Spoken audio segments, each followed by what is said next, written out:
Welcome, everybody. I'm Maurice Ostro, for those of you who haven't met me.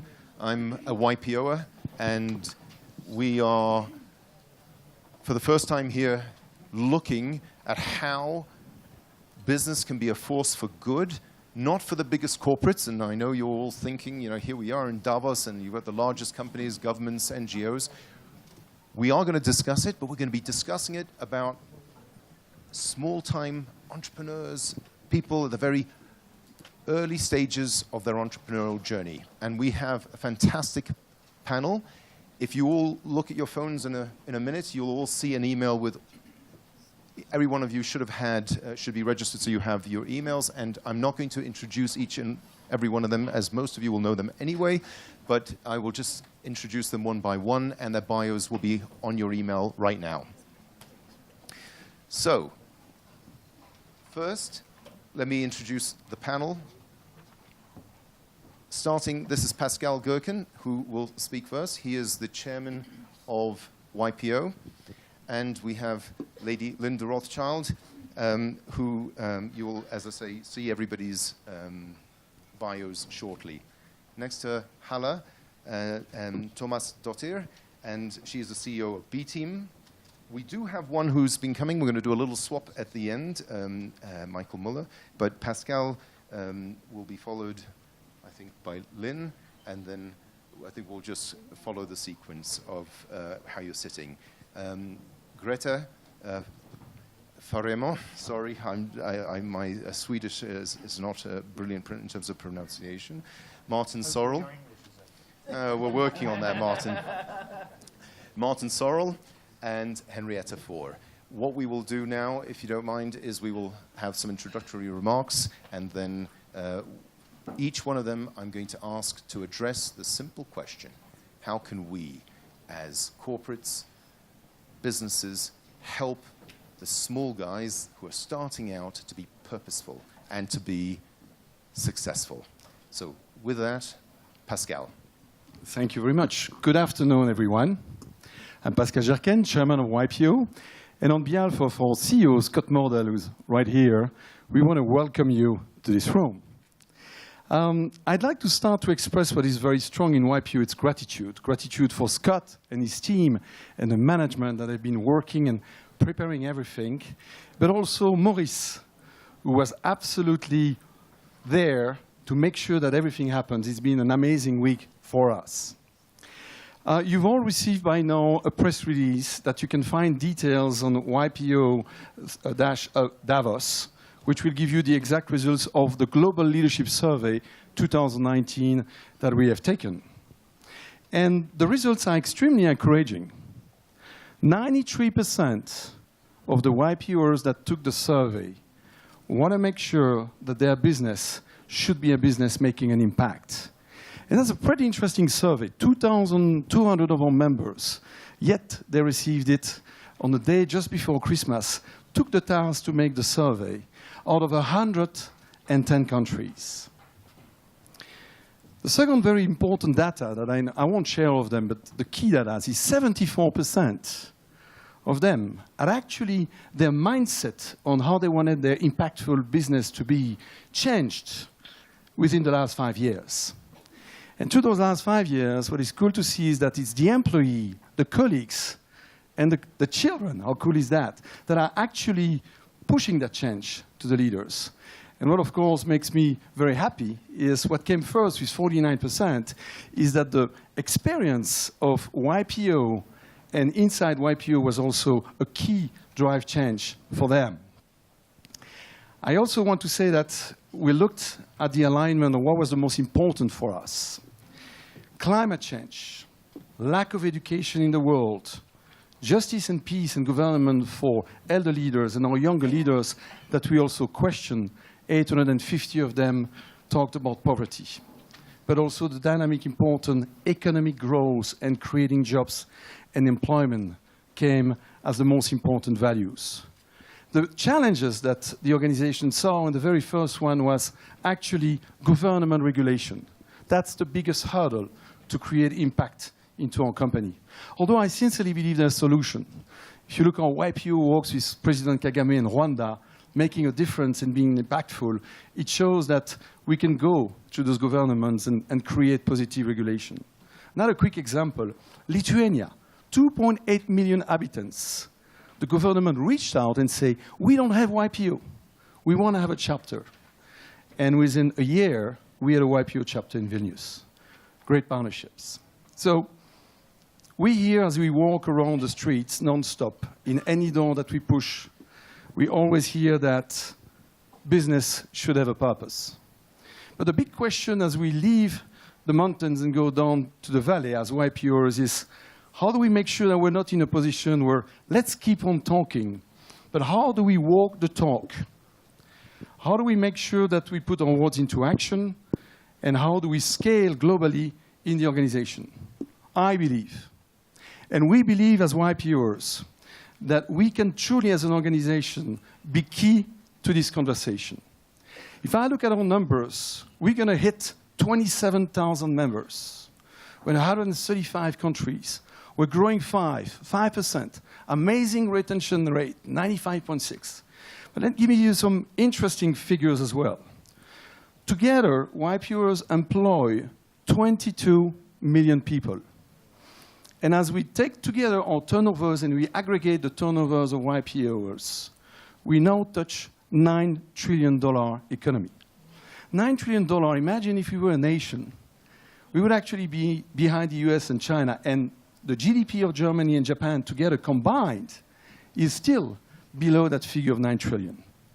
So we're quite an agile organization as well, because we're apolitical. We're in business. And the trust for businessmen is actually 3 times higher than the government. We trust each other. We are relevant. We have some of the most highly qualified, skilled people in each and every industry that you can touch, whether it's renewable energy, technology, tech. And we just not represent the big corps. We have a lot of large company members like Mukesh Ambani in India, but we also have a huge number of SMEs into our organization. So, but what I want to tell you as YPOers is what actually makes us somehow different. Well, because I believe as a YPOer, connecting with other YPOers is that we do everything connecting our mind with our heart. We have absolute trust in each other, but we learn to the power of forum, not just the trust and the confidence, but the feeling. Because to solve these issues, I believe that what is important is to have empathy at what's going on at the moment outside here. Empathy and true humanity. And we can do that worldwide because we got over 165 citizenships in YPO, covering over 135 countries. So let me tell you that I'm truly excited as chairman of the organization to have this panel and to see how YPO can be even more impactful and really working together so that we can walk the talk of business as a force for good and come out that door with true stories to implement. Thank you. Thank you, Pascal. I may ask Henrietta if you wouldn't mind to address the panel. Thank you very much. So thank you, everyone. It's wonderful to be here. I'm a YPOer. I'm a little older now, but I even married a YPOer in my forum. So, dear, would you just wave to them? So I was with the South Bay chapter, then with the Santa Barbara chapter in California, and I have a small steel wire manufacturing plant. So your comments resonate completely.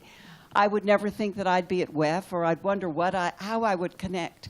So let me just give you a couple of quick thoughts on this, and then I have to scoot out, but I'm available online. I'm the executive director of UNICEF globally, so you can find me. I'm easy. All right, so consider connecting bilaterally with your government, your own home government. So here you'll see lots of ministers and prime ministers and presidents and ministers of international development. They all have supply chains and they have grant funding, they have loans, they have guarantees, and some can take equity. But that is an area that you should consider because everybody is moving big programs in country and all of them are around good purpose. Second, there are lots of multilateral development agencies, and you're going to see a fabulous array here. So the United Nations wants to work with you. So I run UNICEF. This is just one of 50 organizations. And so we do work in nutrition, health, education, water, sanitation, and protection. We are in 192 countries. We've got thousands of employees, contractors, and consultants out there. We work for children between the ages of 0 and 18. We're looking for innovations out of business. We are 50% of the vaccines in the world move through our supply chains. But we also work with a lot of governments on how they're thinking about their education systems and other parts of their lives. So you could do business with us, and we'd be fun. And your employees could engage with us, and they could be helping. So we just launched something called Generation Unlimited. We need mentors, we need apprenticeships, we need internships. It's with young people, so it can be in a host country, it could be with a little company, and your employees could feel they were doing something really good. And then, of course, everyone takes donations. But come do business with us. The UN is open for business now, so at least consider it. And then I just want to thank the organizers for getting the spirit of the fourth industrial revolution. I know my manufacturing plant has not made it into artificial intelligence yet. We are still low tech. But that's okay, because we want to do good and we want to contribute to the common good. And so everybody can do something. Thank you. Thank you, Henrietta. And now, Lady Linn Rothschild. Is this on? Yes. I'm very happy to be here. I've never been a member of YPO, and before Martin busts me later, I thought that YPO was a Jewish organization. So I learned something today, and I thank you all for inviting me and educating me. There was the threat, so I decided I'd get ahead of it. Isn't that what we're supposed to do? But it's an honor to be with you because I do know what you do. And I just want to go to the idea of business as a force for good. The idea that we have to contemplate anything else is somewhat astonishing, right? The corporation was not created by God. The corporation was created by society. It's governments that give us our license to operate. And there's nothing to say that that can't be taken away. In fact, there's nothing to say that capitalism, which all of us have benefited so much from, is too big to fail. So for our preservation as a world that's going to progress, we need to take care of the kind of capitalism that we represent. And capitalism isn't the biggest companies. Capitalism is the markets. It's everyone in this room. And so to think about our role in preserving what we know has been so good to us is a pretty self-evident sort of self-interest, as well as a moral imperative. But we've seen a lot of changes in the world, and when we think back to 2008 and the chaos that ensued, and the sense that God knows where bottom is, and are we all going to end up back in caves, we have to be really grateful that we've come out of that, but we have to be really cognizant that too many people have not been lifted by that fact. The Edelman Trust Survey, which showed how little trust people have in us, in Davos, in the idea that we are acting in our business capacity in any other way than for ourselves and for our pockets, is very dangerous. And so being a business as a force for good is not a question. It's really maybe a question of how. And I think that that is not a prescriptive situation.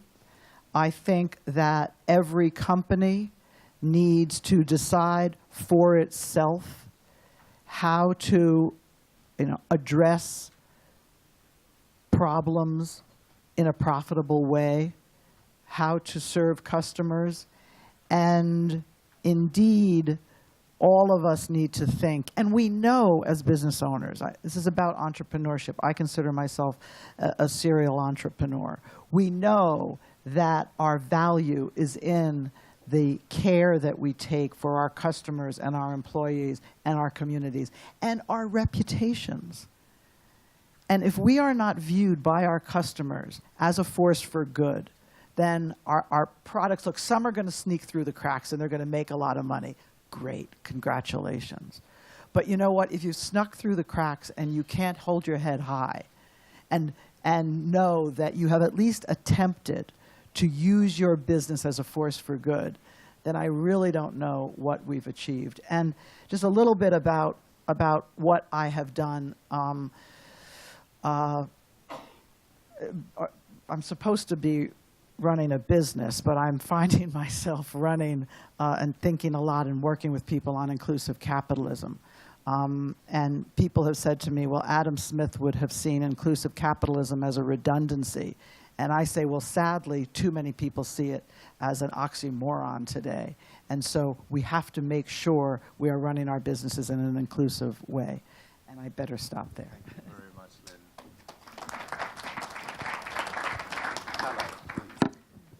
Yes, good afternoon, everyone. I'm Halla, and I am the CEO of the B Team. And 6 years ago or so, courageous global leaders came together and said business as usual is no longer an option. And that was called the B Team. And I would say at that time, a lot of people didn't really know what they meant. But we see from the survey data what has happened, and I would venture to say that in the last 2 years, and even escalating even in the last 6 months, we are all waking up to the fact that business as usual is no longer an option. But the question is how, and what do we do about it? And I'm a firm believer, along with the B Team leaders, that it starts with courageous leadership. And there's a leader inside of every one of us. That every one of us has to be part of the solution. But we have to embrace a completely new idea of how we lead. We need transformative, courageous, and holistic leadership at this time. And it needs to come from everyone. And what I'm talking about, if I put it into context of the times we're living in, we are facing a confluence of crises the world over. I would like to sort of paint out 3 that I think is facing every business and every leader around. First one, the existential climate crisis. There is no future beyond planetary boundaries, yet we continue like there is. No business and no leader can leave this alone. We have to bend the emission curve in the next 18 months or so, and we have to deliver the sustainable developmental goals in 10 years, or there won't be business for anyone. A 10-year-old Swedish girl stood up on the mountain with us this morning, Grete Thunberg.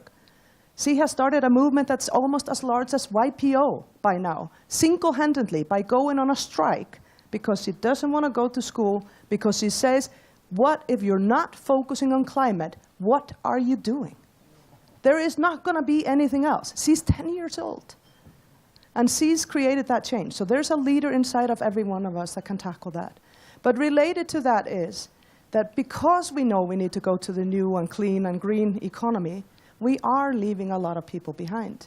We cannot lead anymore without addressing the rising inequalities that we have across the world, whether it's gender inequality or financial inequality or the inequality that migrants and refugees face because of the climate crisis. See, all of our crises are interrelated now.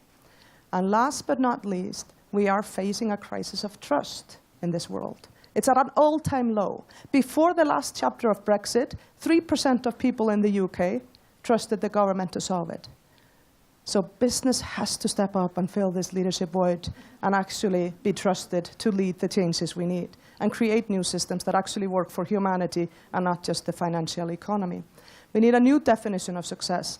Each business leader needs to define, what is my purpose? Profit cannot be purpose anymore. You won't be around for long if profit is your only purpose. It isn't a purpose. You need a social purpose that's compelling to your employees and your customers, your community. Profit will follow if you have that. Otherwise, you won't have a license to operate. But it's not enough to have purpose. You have to have a set of principles.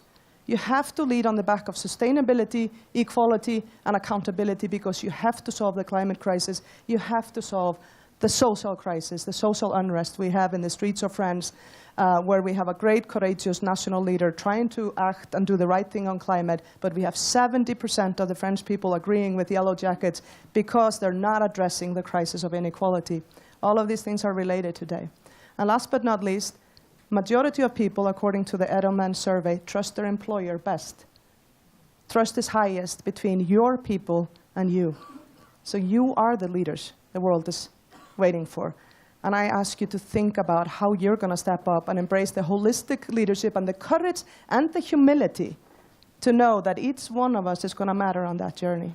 It can't be just the B team anymore, or few individual leaders stepping up, or national leaders. It's going to take all of us. And we can do this. The solutions exist, but we don't have enough courageous, holistic leadership.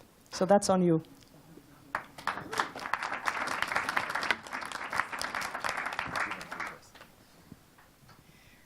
So building on what was just said, I come from UNOPS, part of the UN, a unique part of the UN. We don't receive any core contributions from any government. So we're in business, non-profit. Makes it really important to manage risks well, and also have the door open for anyone who wants to partner with us. Because we are the ones who try to bridge the gaps and help people from not falling behind. And it's a growing challenge. We work in more than 80 countries, and we work a lot with entrepreneurs, small and bigger companies. And I'll give you a couple of examples of what we have been able to do. In Tunisia, we help develop green jobs. Local young entrepreneurs who want to do good and want to succeed in business, but in a sustainable manner. We help, of course, develop capacity, competence, but also business models that are sustainable. We have built innovation centers. In a short time, there will be a hackathon in Antigua, Barbuda. I don't know if you all know, but Barbuda was almost erased by hurricanes only some 12, 18 months ago. It was even more important for the prime ministers to get to know the entrepreneurs. How they could help him in the hackathon start communicating with his citizen was key. And it was the 20 plus minus year olds who actually taught him how he could do that. We need the young entrepreneurs with the fresh new ideas as well. And that's really important for me to tell when I come from a system that will ask for 20, 25, even 30 years of leadership before you actually enter the job inside the UN. So to be innovative, we really need to partner with young entrepreneurs. We have an UP forum. That's where we connect the young female entrepreneurs. People with disabilities who have ideas coming from local needs, because we know that entrepreneurship is very much about knowing the local conditions. What we have access to is the big tech companies that may provide the highways, the universities that may help people develop their business, but also maybe take a master's degree. So we have knowledge transfer as part of our business idea. And coming out of Ebola, and we saw how much lives that cost. When that nurse came up with the idea of the blanket that could absorb 4 liters of body liquid, can you imagine what that does to contamination? It was like a miracle, and we can promote that kind of innovation actually into a broader business community and setting.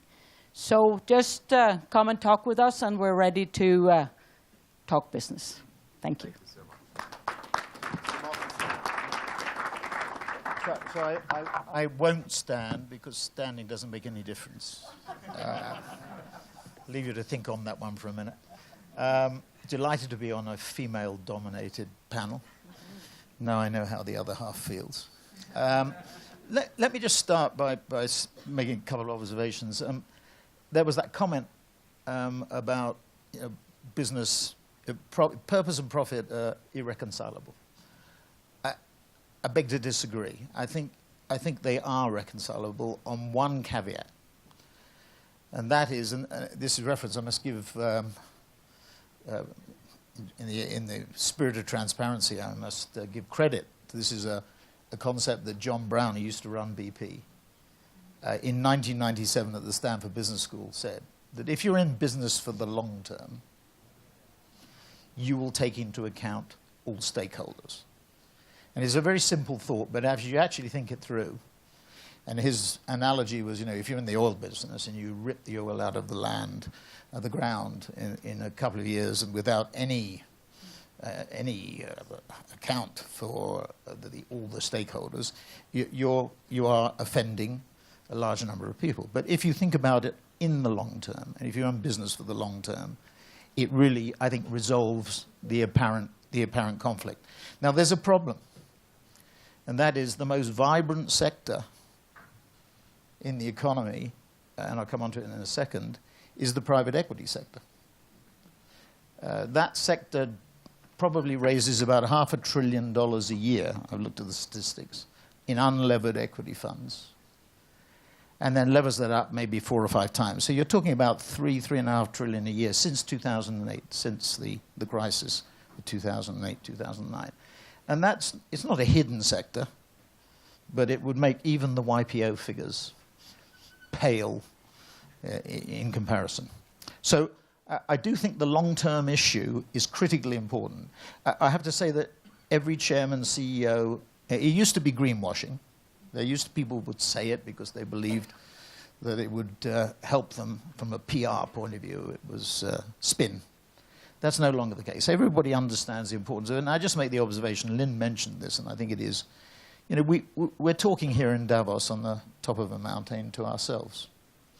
And maybe, we're talking bubbles. And the problem with the Trump result and the Brexit result and a number of other similar results is we all talk to one another in bubbles on the East Coast or on the West Coast in London instead of the provinces. And I think it's a key issue. I think we have to think about, I'm in the communications business, or meant to be. We have to think very carefully about how we communicate these messages. I'm not sure. I think part of the problem, in fact, I think more than half the problem, is the way we communicate. Sitting here talking to ourselves in the way that we do. I'm thinking about the cost of this event, for example, is something I think we have to focus on. So that's like, well, what are the key issues? Because I think this is the heart of the problem. Why is it that we have this conflict? Why is it that we see the rise of populism, or however you want to phrase it? And I think there are 2 fundamental issues. One sort of long-term, which is technological disruption and transformation, which is going to accelerate. And the second is the economic policies that were put into place after 2008, which are basically low-cost money. And I referred to the private equity industry. That has really grown and prospered as a result of that. So the short-term one, maybe that's being sorted out a little bit with the rise in interest rates, which will cause some maybe financial pain to markets, and there'll be some sort of redistribution.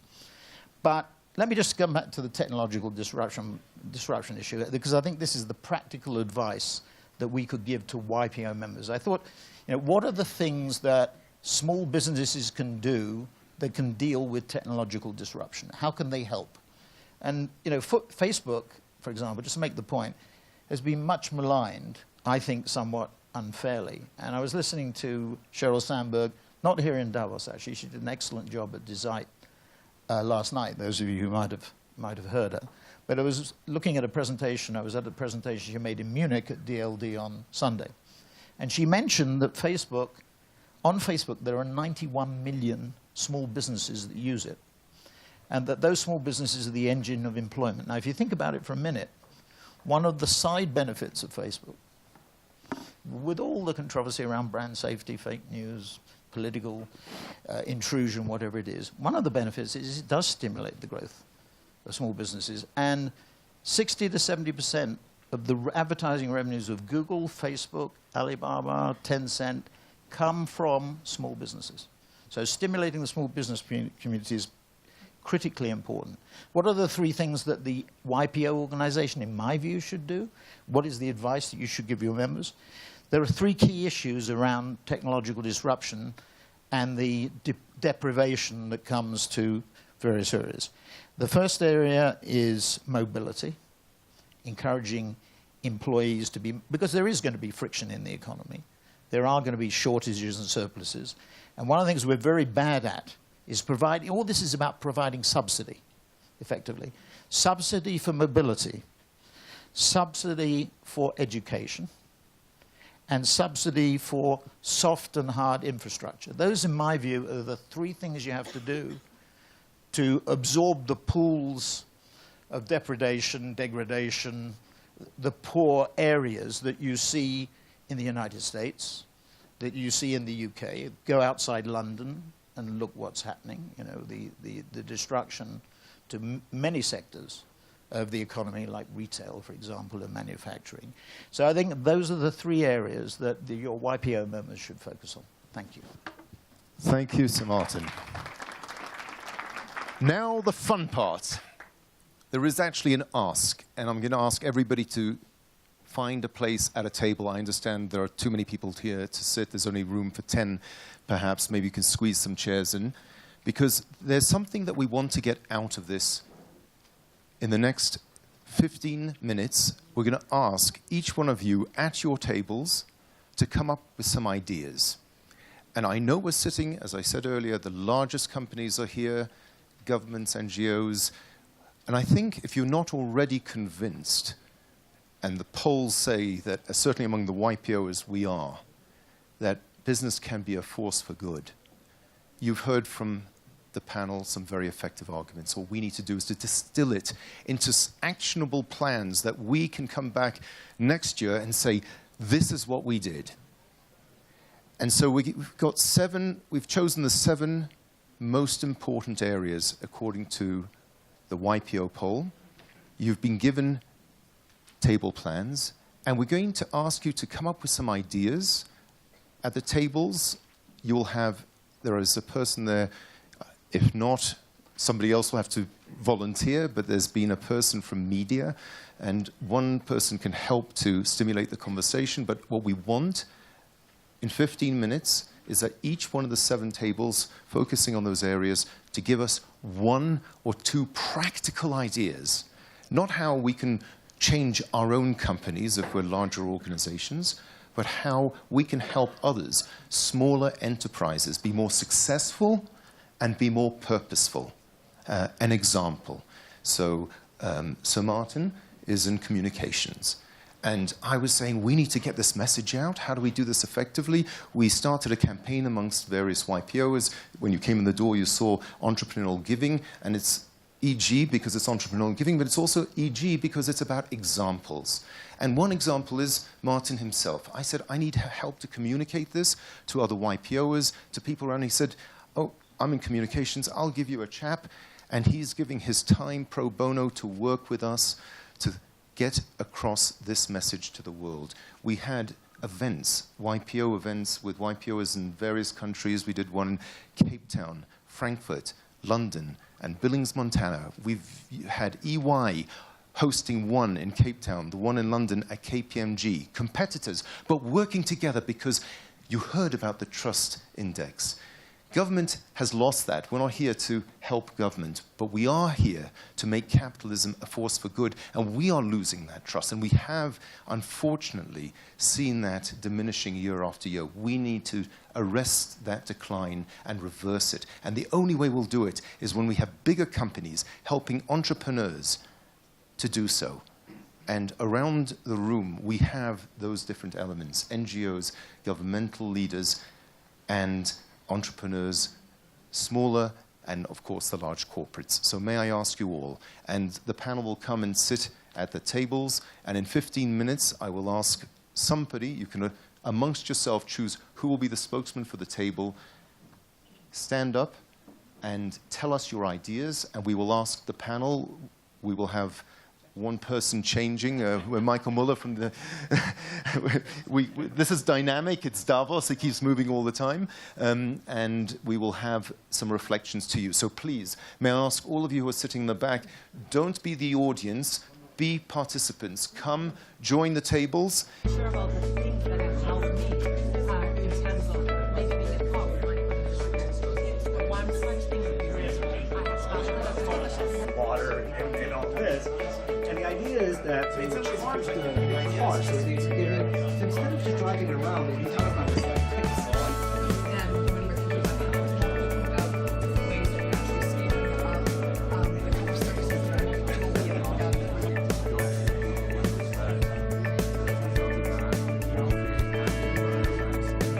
Shows that, you know, diversity in terms of running businesses. Just graduated from university. We're all done. Fantastic. Now, what we're going to do is we're just going to ask our panel to come back and just give us a few reflections of what we're going to do this year. So these ideas were all going to be captured, and what we are going to do, and I challenge everybody here, and genuinely, you have I will give you my email. It's Maurice at entrepreneurialgiving.org. We are going to take these ideas. We're going to make them happen. So just a few reflections from a couple of our panel so that we can end. And then afterwards, if you don't mind, we'll invite people to have drinks here by the bar. We'll have a tab, so just come and join us. We have until 6 o'clock the room, and then we'll be going out into the bar. So just a few reflections from some of our panel. Would you like to start?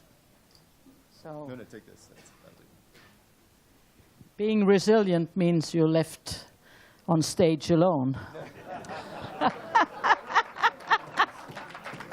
Well, before I give my remarks, I have to remind you there is only one group in the population that truly likes change. Do you know which ones? The small babies with wet diapers. That's the only ones. So I think we have to admit that transition hurts. And you can see it in governments who would be reluctant to introduce CO2 taxes, even if we know that this is maybe a driver. Maybe it is because in transition there are job losses. And that is why I'm happy to hear so much about education. I think to be trained for change is really important.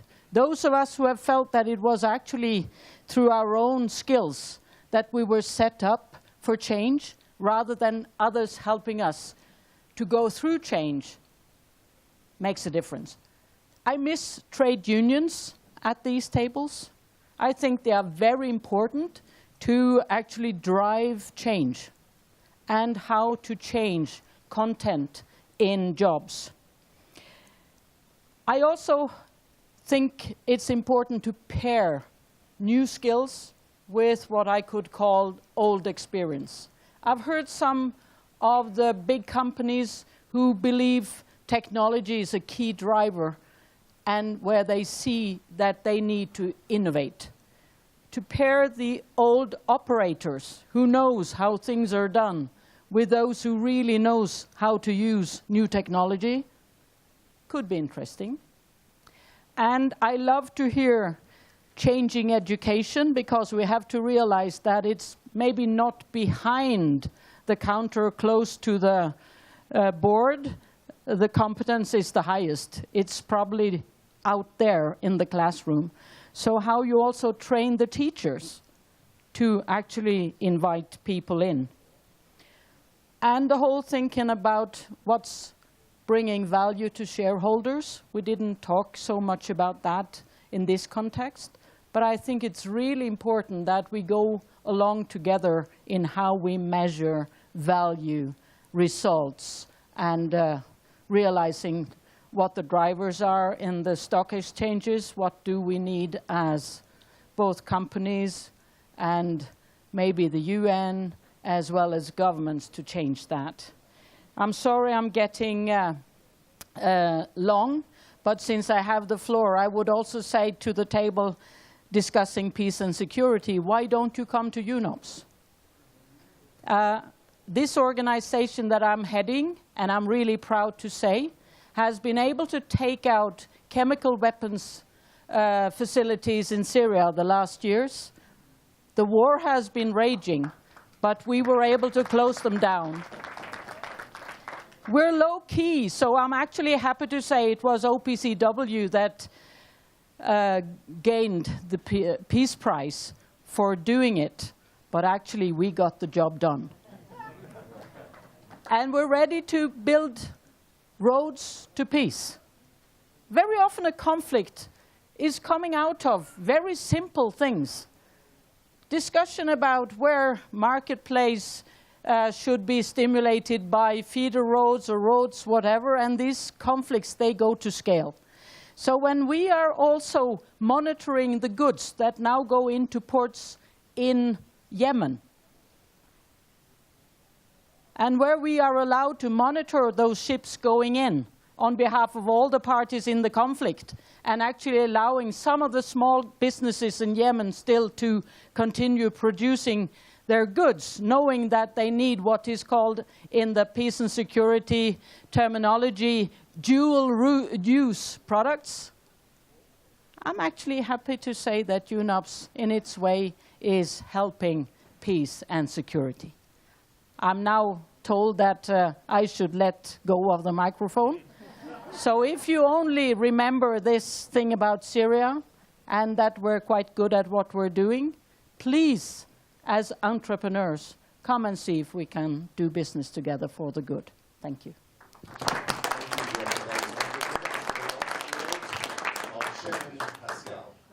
So, but what the single point that I'd like to do, hearing the dynamic of the room and so on. Davos has been going on since 1971. YPO was created in 1950, and I'm sure that every year since 71, YPOs have met here, have done meetings and have got together. But this day, in this room, is very special. Because it's the first time that, A, we know our organization is walking the talk and changing to be an impactful organization and be purpose-driven, but we are also all together in one room, willing to make a change and be present in Davos. This is the very first step of YPO toward the dynamic and the presence. And if you allow me, together with our CEO, Scott Mordell, we'd like to create a group. We'd like to make sure that each and everyone in the room and YPOers are together so that we start to create that community and drive the force so that we come back again next year, even more impactful as an organization to help here. Thank you so much. Thank you, Pascal. That concludes the first part, and I must say this is a genuine call to action. As I said, you have my email address, and I expect we will be in contact, each of us. Next year, we are going to have some deliverables that we will reflect back on that came out of this conversation. And remember, again, it's about practical delivery. We want to help entrepreneurs, we want to help business be that force for good. So we need to think about things that are practical, that we can do, and you share with me what those ideas are.